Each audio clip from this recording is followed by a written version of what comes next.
सध्या पावसाने विश्रांती घेतलेली आहे। आपण पर्यटनाकरता रिसॉर्टला जाण्याचा विचार करताय? थांबा, शांतूबाग कृषी पर्यटनाचा ऑप्शन निवडा।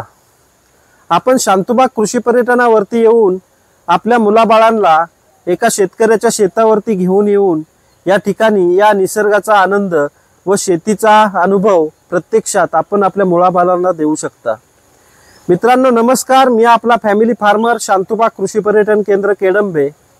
गेली 4.5 महिने आपण पाहिलं संपूर्ण महाराष्ट्रामध्ये चांगल्या प्रतीचा पाऊस पडला आणि यामुळे आपल्याला काही प्रमाणात पर्यटनाकरता बाहेर पडता आलं नव्हतं आणि आता हा पावसाने चांगल्या पद्धतीची विश्रांती घेतल्यामुळे आपण पर्यटनाकरता बाहेर जाण्याचा विचार करत असाल तर मंडळी, नक्कीच आपण पर्यटनाला बाहेर जाताना आपण एका शेतकऱ्याच्या शेतावरती जाण्याचा विचार करा।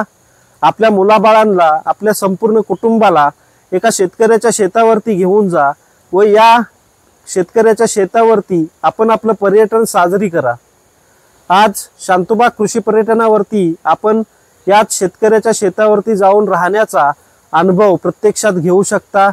शांतूबाग कृषी पर्यटनावरती आपण या ठिकाणी या सुंदर अशा हिरव्यागार निसर्गामध्ये येऊन राहण्याचा आनंद घेऊ शकता। त्याचबरोबर आल्हाददायक असं वातावरण आपल्याला या शांतूबाग कृषी पर्यटनावरती अनुभवता येणार आहे। आपण आपल्या मुलाबाळांना पर्यटनाला बाहेर जाताना शेतकऱ्याच्या शेतावरती का घेऊन गेलं पाहिजे हे मी आपल्याला मागपासून सांगत आलेलो आहे। आपल्या मुलाबाळांना चांगल्या अन्नधान्याची ओळख होणं गरजेचं आहे। आपल्या मुलाबाळांना अन्नधान्य कसं पिकतं याची माहिती असणं गरजेचं आहे। शेतकऱ्याबद्दलचा आदर असणं गरजेचं आहे, तरच भविष्यामध्ये आपली मुलंबाळं चांगले अन्नधान्य खरेदी करू शकतात। याच करता आपण पर्यटनाला या वर्षी बाहेर पडताना चांगल्या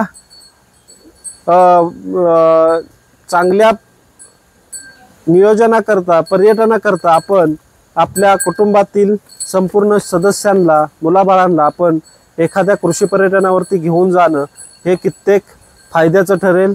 याकरता तुम्ही नक्की शांतूबाग कृषी पर्यटनाचा ऑप्शन निवडू शकता। आमचे असेच व्हिडिओ पाहायचे असतील तर लाईक आणि सबस्क्राईब करायला विसरू नका। आपण असंच आपल्यासोबत नेहमी भेटत राहणार आहोत। शांतूबाग कृषी पर्यटनाचा संपूर्ण माहिती आपल्यापर्यंत नेहमी पोहोचवत राहणार आहोत। शांतूबाग कृषी पर्यटनावरती जे ॲक्टिव्हिटी चालणार आहेत हे ॲक्टिव्हिटी आम्ही तुमच्यापर्यंत पोहोचवणार आहोत। धन्यवाद।